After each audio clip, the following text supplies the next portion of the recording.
महाराष्ट्र काँग्रेस आणि गोवा काँग्रेस प्रदेशाध्यक्ष नाना पटोले आणि शिवसेना खासदार संजय राऊत यांची आज पणजी येथे भेट झाली.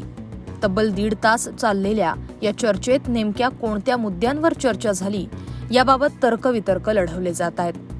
गोवा विधानसभा निवडणुकीच्या अनुषंगानं या भेटीला अधिक महत्त्व प्राप्त झालंय. विशेष म्हणजे या भेटीनंतर शिवसेना खासदार संजय राऊत यांनी केलेलं ट्विट देखील जास्त सांकेतिक आहे. त्याचेही वेगवेगळे अर्थ लावले जात आहेत. गोव्यात काँग्रेसनं विधानसभा निवडणूक स्वबळावर लढण्याचा निर्णय घेतलाय. शिवसेनेनं काँग्रेससमोर युतीचा पर्याय ठेवला होता, मात्र काँग्रेसनं तो नाकारला. त्यामुळे महाराष्ट्राप्रमाणे गोव्यातही महाविकास आघाडी सरकारची शक्यता मावळल्याची चिन्ह होती. त्यानंतर गोवा निवडणुकीसाठी शिवसेना आणि राष्ट्रवादी काँग्रेसनं युती केली.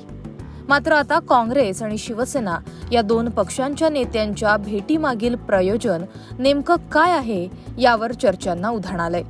तसंच ट्विटमध्ये संजय राऊत यांनी या भेटीचा फोटो शेअर केला असून फक्त हम एवढाच शब्द लिहिलाय. दरम्यान संजय राऊत यांच्या या ट्विटचा अर्थ काय निघेल? काँग्रेसला शिवसेनेचा पाठिंबा असेल का, असे प्रश्न आता उपस्थित होत आहेत. Bureau report, Maharashtra news 24.